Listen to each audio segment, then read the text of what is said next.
તો સુપ્રસિદ્ધ યાત્રાધામ સાળંગપુર સ્થિત શ્રી કષ્ટભંજન દેવ હનુમાનજી મંદિર ખાતે આજે મંગળવારે 24 ફેબ્રુઆરીના રોજ દાદાને એક અત્યંત દિવ્ય અને આકર્ષક શણગાર કરવામાં આવ્યો છે.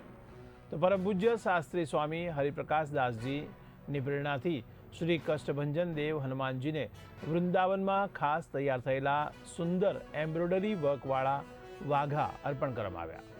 દાદાના સિંહાસન અને ગર્ભગૃહને રંગબેરંગી ઓર્કિડ, ગુલાબ અને સેવંતીના સુંદર ફૂલોથી સુશોભિત કરવામાં આવ્યું હતું.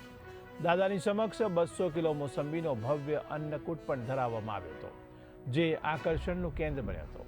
વહેલી સવારે 5:30 વાગે મંગળા આરતી અને ત્યારબાદ સવારે 7 વાગે પૂજારી સ્વામી દ્વારા શણગાર આરતી ઉતારવામાં આવી હતી. ઉપસ્થિત તમામ ભક્તોએ દાદાના દિવ્ય દર્શનનો લાવો લઈ ધન્યતા અને શાંતિનો અનુભવ કર્યો હતો.